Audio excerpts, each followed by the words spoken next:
Hello বন্ধুরা, welcome to my channel. আপনারা সকলেই রেস্তোরাঁয় এই পদটি নিশ্চয়ই খেয়েছেন, কিন্তু বাড়িতেই এটি খুব সহজে বানিয়ে ফেলা যায়।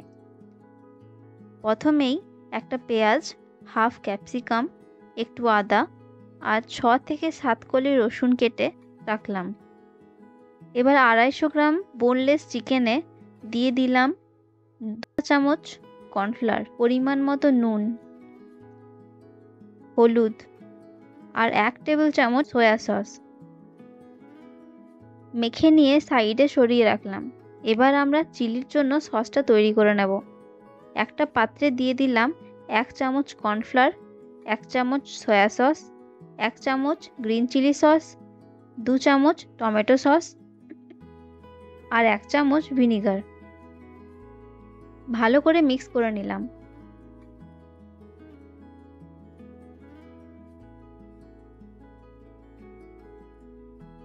এবার কড়াইয়ে তেল গরম করে মাংসগুলো ফ্রাই করে নেব।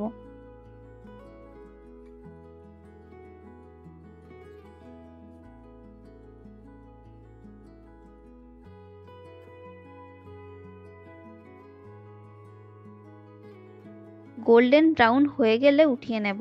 এবার একটা প্যানে তেল নিয়ে দিয়ে দেব পেঁয়াজ, ক্যাপসিকাম, রসুন কুচি,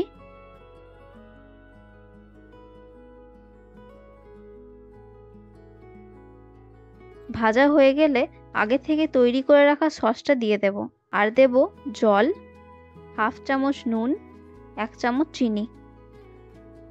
সবগুলোকে মিক্স করে নেব।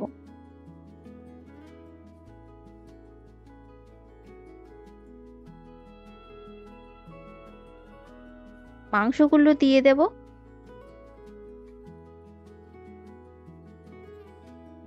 আর দেব রসুন কুচি।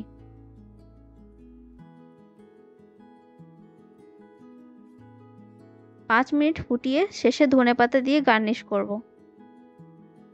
ব্যাস, তাহলেই তৈরি হয়ে যাবে একদম রেস্তোরাঁর মতো চিলি চিকেন।